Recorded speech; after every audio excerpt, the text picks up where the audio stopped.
Namaskaraha. Sattva. Samskritam Academy for Teachers Training and Value Addition is privileged to welcome you all to an inspiring interview. Sattva is consistently working with the masses to rejuvenate the essence of ancient Bharatiya civilizational values. It imparts the Vedic chanting, its rituals with meaning, Samskritam, yoga, and other aspects of Bharatiya tradition and culture, which enlarges the perceptions, enhances the thought processes, enriches the positive emotions, energizes the being, and empowers the society. Today's inspiring interview is aimed at acknowledging, appreciating, and absorbing the interviewee's lifestyle into ours, in making Sanskritam a way of life and thereby bringing well-being in the society. Before that, a quick introduction of the three interviewers, Neelakantan, Ramanath, and Dr. Savita. Neelakantan, or Neel as he is known, believes in making Indian culture cool and accessible without diluting the fundamentals. He has worked on creating a couple of games, creativity cards, among other things. Ramanath Nayak is a software engineer by profession, naturalist, photographer, trekker, and an avid traveler by passion. Dr. Savita, an ophthalmologist by profession, is also one of the board of directors of Netradhama Super Speciality Eye Hospital. A farmer by passion and deeply involved in promoting ancient Bharatiya culture. These are associated with Sattva as Samskritam and the Veda students. This is the team along with Sattva and a few others who put together Deva Bhasha, the world's only gamified learning for Sanskritam. We will talk about Deva Bhasha again sometime later, but for now, we have three Sanskritam enthusiasts interviewing an accomplished Sanskritam enthusiast and propagator who was awarded Bharata's fourth highest civilian award, the Padma Shri. Over to you, Neel, Ram, and Dr. Savita. So, Sudinam, we will start with Om Paramatmane Namaha Atha Om Vame Manasi Pratishtita Mano Me Vachi Pratishtitam Aviravirma Edhi Vedasyama Arne Shrutam me ma prahasihi annenadhite nahoratran sandadhami ritam vadishyami satyam vadishyami tanmamavatu tadvaktaramavatu avatu mam avatu vaktaram Om Shanti Shanti Shanti. Ramnath has lent an air of mystery about our guest today, and it is likely that many of you haven't heard of him. But if you go to the Padma Shri Awards list 2022, you will find a name there: Shri Rutger Kortenhorst, Literature and Education. That is who our guest is today. And just a very quick introduction about Rutger before we talk to the man himself.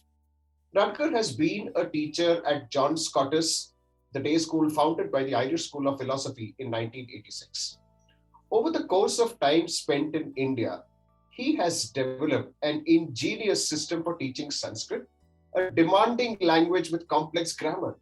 In recognition of his outstanding work, in 2022, he is being awarded the Padma Shri. Today, we, that is me and Savita, talk to Rutger about this extraordinary journey. Namaste. Rutger Mahodaya. At the outset, hearty congratulations on being conferred the Padma Shri award by the Republic of India. It is the fourth highest civilian award. And also, thanks a lot for sparing your valuable time to share your thoughts with us. So, I will pose my first question to you. Searching the source is common, as in, who am I? Similarly, did you arrive at Samskritam in search of the source or the mother of all languages? Or did you stumble upon this by virtue of past karma and the blessings of gods and Guru? Thank you, Savita. I think it's probably a mixture of all those things. So I started studying philosophy in the School of Philosophy and Economic Science back in the 1980s. And then I found this most liberating. And this school is guided by Sri Shantananda Saraswati Shankaracharya from North India. And since 1965, he has been guiding the School of Philosophy. So then when he died around 1997, Sri Vasudevananda Saraswati took over. And so we're still guided by Shankaracharya from India. This has been most inspirational. And we, after that, I started studying in the School of Philosophy. I came across Vedic mathematics. And in the Vedic mathematics book, I saw some Sanskrit. And from that, I wanted to know more about Sanskrit. So it's in a way kind of an unusual way in, but it came through Vedic mathematics. And after that, I started studying the alphabet and so on. And then I got more and more involved. As a teacher in John Scottish School, I needed to teach Sanskrit to children. So I needed to be trained up. And there are a lot of people in England in the beginning who helped in that process.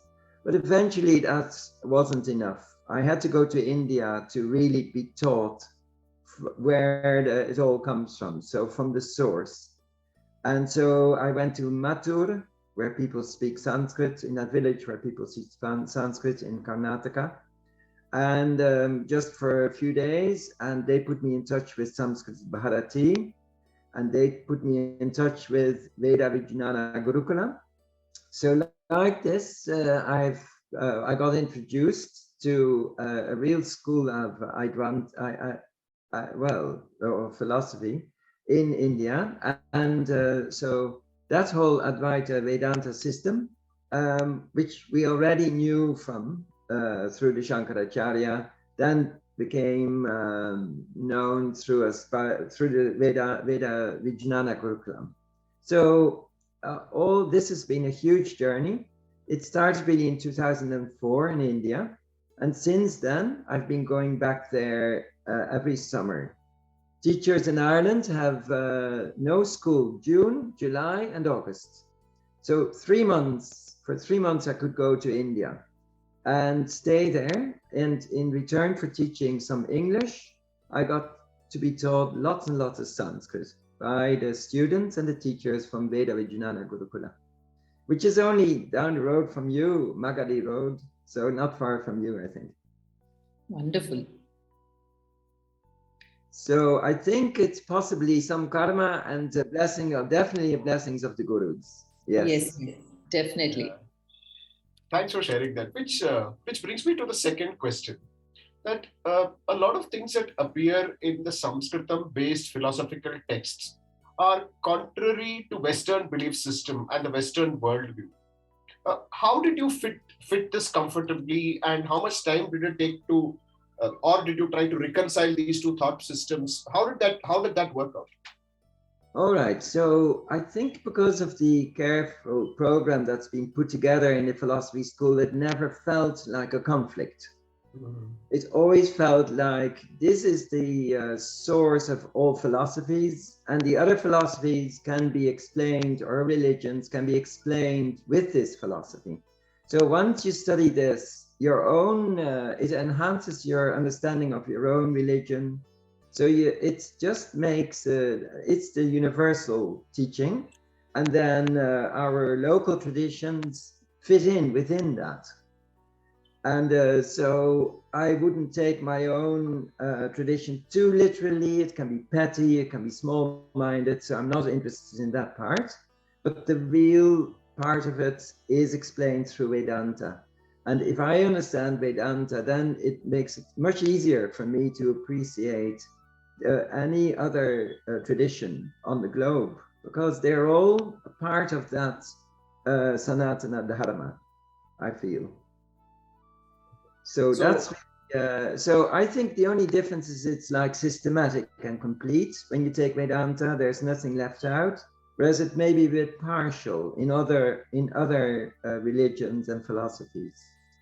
So now, although I was born a Catholic, I would meditate now, practice using a bija mantra each day, 30 minutes in the morning, 30 minutes in the evening. You know, I learn and teach Upanishads, Bhagavad Gita, Vyakarana, Nirukta, all those things. And it just feels like I'm getting more and more fulfilled by those studies and getting clearer. The mind is getting clearer on everything. The heart is feeling calmer. And so just teaching children Sanskrit, and all the all the children are being taught well-being. And this is again based on Ayurveda and Yoga Sutras. So all that makes it much easier for me also to develop myself, because I can pass it on to others. And in the meantime, I'm helping myself too. So I think the East and the West are moving closer in this process. For me, I feel a real connection with India, and I'm always very happy to be in the company of anybody from India. It just, contradictions aren't really relevant to me. I only feel a unity. Thanks for sharing that. You know, it's good to see. It's good to see the way you frame it. You know, see it all as a larger conscious connection rather than trying to find what is the difference and why does it not fit and so on and so forth. Thanks for sharing that. Yeah. So it's so heartening to know this. Rutger Mahodaya, I'm very curious to know. See, learning a language comes with learning alphabets first. How did you synchronously develop a bond with both the Samskritam language and the alphabets? Is it because of the simplicity of the sound mainly? I'm very curious to know this. All right. Okay. Well, for me to learn the Aksharani is really more than just a mental exercise or learning an alphabet. It feels like a spiritual exercise. So it's just each letter is so beautiful. It all comes from A, and just chanting A, just already is such a beautiful start. And all the other letters come from that. And so it's a whole study and uplifting study in itself. So then you get Om, of course, which is the first word, and the whole Mandukya Upanishad is devoted to that. So it's a beautiful study, and so that's simply 3 letters of the Sanskrit alphabet, but they are so powerful, and they represent Sattva, Rajas, and Tamas, and all these amazing concepts that we have. And then we have the Maheshwarani Sutrani. So from there, you have the whole alphabet rearranged for grammatical purposes. So again, most exquisite. And then from all that comes chanting. So chanting Vedas, and chanting, we run courses now early in the morning for people all around the world who are going to work. Before they go to work, they chant a little bit of Sanskrit, and it sets them up for the day. And so that's another thing. Really, because of COVID, we are now chanting online, which means we can share all this wonderful these wonderful sounds with other people all around the globe. So it really tingles my whole being with delight when I can pronounce these words. And then the meaning comes later. And but it's beautiful. I don't know if it's simple, but it's certainly precise and very pure. So you feel uplifted. Yeah. Yeah, true. It is also, I think, very scientifically based also. Yes. And thanks for sharing that. Yeah. Yeah. So, Rutger, as a learner, what is your experience that has turned into conviction, and how can you pass it on to new learners or people who want to learn the language? Yes, right. Well, I think first of all, it works because they once confidence grows. So when I'm speaking of Atma Vishwasa, really. So once one confidence grows, you can see this is the proof of the pudding. So the other thing is I have a purpose now to my life. And I think anybody who is on a path like Vedanta, moksha, all these things, they are on a journey. And so it means you have a purpose and you're not just playing around, wasting your time. So that's amazing in itself. This is all possible because of this language. So for me, just having a purpose is important. And I think for anybody on the globe, if they don't have a purpose, they're really not very satisfied in themselves. So this gives people a purpose, and this is I think probably the greatest purpose a human being can aspire to. And then, so having direction and experiencing this for oneself, that's really how you can pass it on to others, because they also grow in confidence. And so anybody who starts this journey feels the same effect on them. So it's really a matter of beginning, and then everything will follow. But you just have to start. That's all. Just begin. Yeah. What I really liked about what you said was learning Sanskrit is not so much about learning Sanskrit as much as it is a purpose, and it's almost a purpose of looking inward, looking at it as a journey, and then just getting started. Thank you. Yes, yeah. It's more like let's say a way of life. A language has become a way of life. That's unusual. I can't say that when I'm learning German or any other language. It's not a way of life. No. But this definitely is. Yes. So that's a big, big difference. Yeah.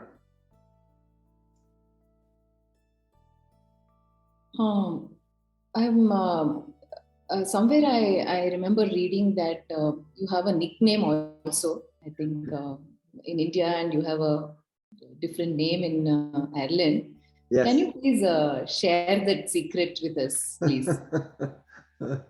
Well, it's not a big secret. So my name in India is Mrityunjaya. And of course, that's a very grand, beautiful name, to be the conqueror of death.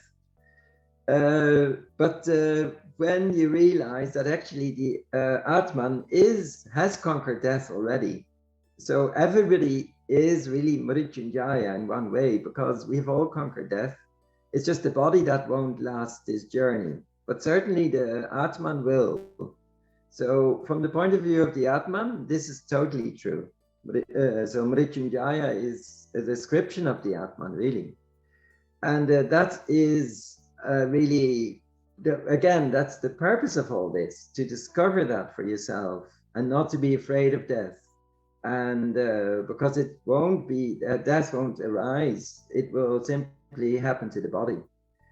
So that's really the good news. And so what happened is, when I was in the Gurukula 1 year, I got infected on my foot, and it got pretty nasty, and I had to go to a hospital in Bangalore, and they had to remove some horrible thing that happened to my foot. And at that time, one of the students in the Gurukula named me Mrityunjaya. And since that time, that has stuck, that name. And so often people call me Mrityunjaya now. But it was simply because there was, and luckily the healthcare system in Bangalore is very good, and people looked after me. I was not allowed to pay as a visitor. This is the whole amazing thing. Like Atiti Devo Bhava is definitely practiced in India. So very beautiful. And so I came out of that whole story with one richer name, which I'm very grateful for. It's really heartening to know the deep thoughts and the roots that are buried in India and the Indian thought system. Thank you so much for that.